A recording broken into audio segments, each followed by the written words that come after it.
Hello everyone, welcome back to the channel.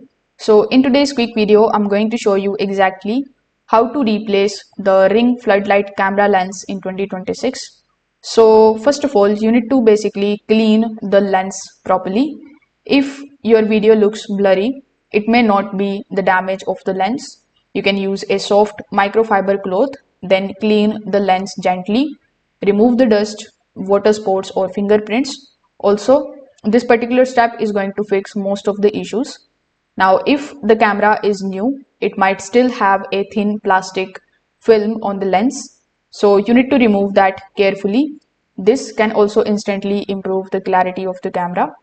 If the outer glass is scratched, you can also use third-party lens covers or protectors.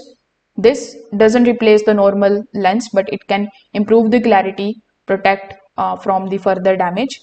Now, if the lens is badly damaged, the official solution is to replace the entire camera unit. Ring doesn't provide the lens only repair. If your camera is under warranty, you can just simply contact to the support. They may offer you the replacement device and repair options. So if this video helped you out, make sure that you like this video and subscribe to the channel. Thanks for watching.